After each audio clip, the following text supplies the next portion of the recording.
Hello. Yes, it's just me and you. There's no PowerPoint or any fancy stuff.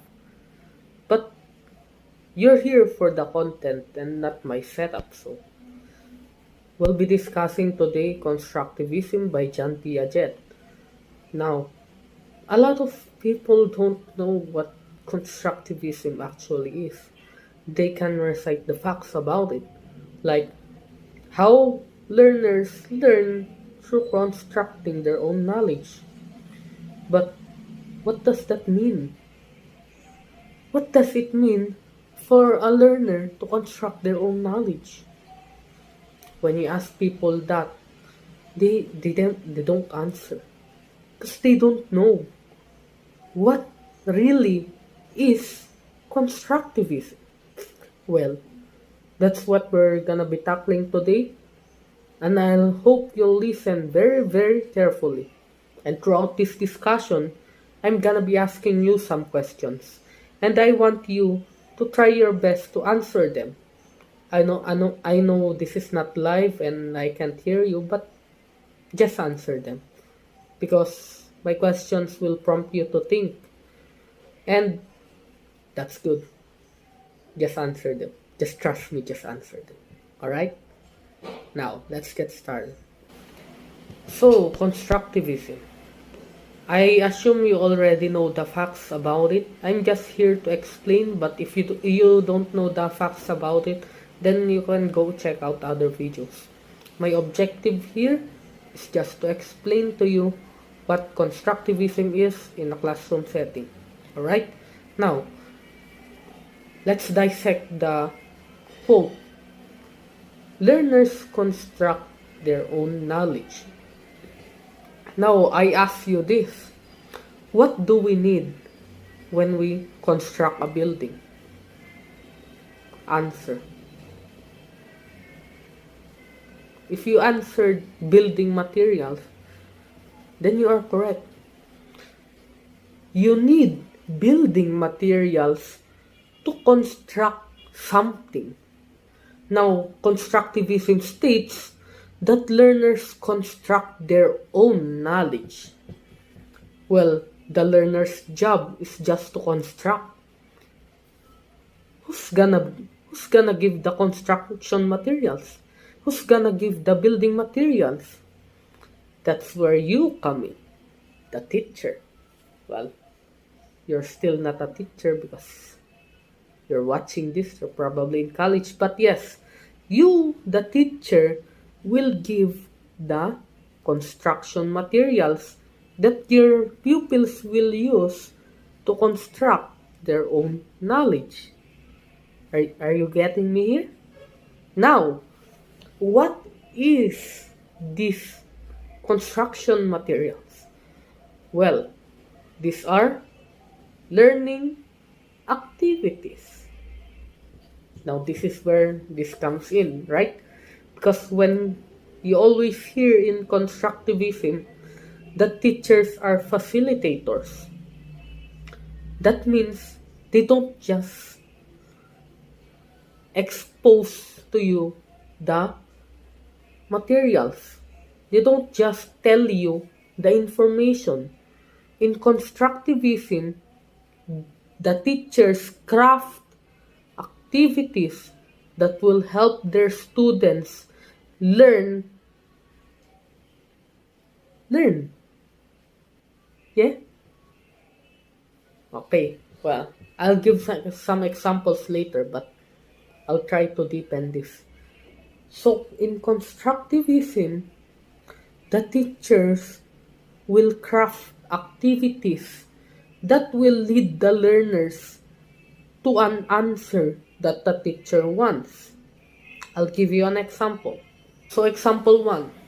First step.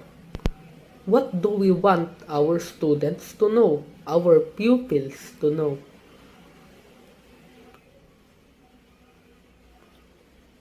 Answer. Okay, so once you've thought something up, so this is my example. I want my pupils to know that loam soil is the best soil for planting. Now, in constructivism, I can't just tell them that loam soil is the best soil for planting. No, that's not what constructivism does. Instead, the teacher will craft an activity that will lead her students or his students to the answer that I want.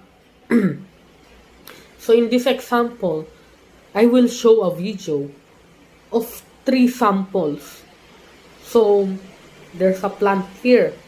The plant is planted in sand. Then the plant here is planted inside loam soil. And the plant here is planted inside the clay soil. So this video is gonna be a time lapse. Then the video will show that the plants that were planted in the sand and the clay soil is gonna die. But the loam soil, the plant that was planted in the loam soil, lived. So, what does this tell us? Does this tell us that loam soil is the best soil for planting?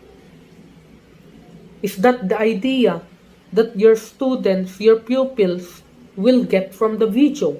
Is that what the video is telling? Is that what your pupils will learn when they watch the video?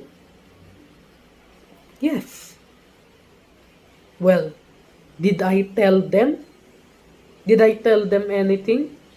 No, I did not. I just let them watch a video and let them have their own assumptions. So, through this activity or through this video, my pupils now know that loam soil is the best soil for planting, just through their own observation. Let's go back, right? So we say that constructivism is where students construct their own knowledge. My students have constructed their own knowledge because I showed them the video.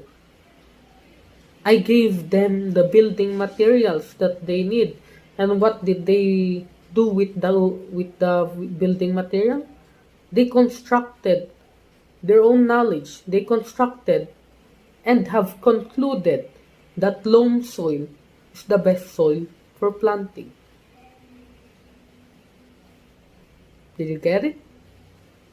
Alright, so I'll try another example. Alright, so this is another example. First though, what do I want my pupils to know? I want my pupils to know the importance of the internet when it comes to searching for information. Now I will group them first into 5 members each group. Now after that, assuming that the school has a library, they will go to the library and search for an information, a piece of information that I want. Now, they will begin searching. They will, after about 5 minutes, maybe one of the groups will be able to find the information that I need. Some of them won't. Now, even those who found the information, they had a hard time finding it. Now I want them to go to the computer room and search for the exact information that I wanted them to search earlier. And in about 3 seconds, they found the answer. Now what does this tell our pupils? They had such a hard time searching through books, and they got the answer on the internet in 3 seconds. So we ask our students, and they will tell us that the internet is so much more easier. That's the importance of the internet. Makes our life easy. Did I tell them the importance of the internet? No. I gave them an activity so that the answer, after the activity, the answer they will arrive at is that technology or the internet is important because it makes searching for information so much more easier. I didn't tell them that. I didn't. But I gave them an activity that will lead them to that answer. That is constructivism. You will be a facilitator. Remember that. In constructivism, you will be a facilitator. What does this mean? It means you will not just say what you will teach. You won't just say. You will give activities that will lead your students, pupils, to the information that you want them to arrive upon. That's constructivism. You will give them the building materials and they will construct their own knowledge. You will give them an activity and they will construct their own knowledge based from the activity that you have given, based from the experience from the activity that you have given. That's constructivism. So that's all for today. Thank you for watching. And I hope I cleared some misconceptions. And I hope you now understand clearly what constructivism is. So the next time your professor asks you, you'll know what to say. Just remember what I said. Just remember my examples. And you'll know what to say. You'll know constructivism. You now know constructivism. So yeah, thank you for watching.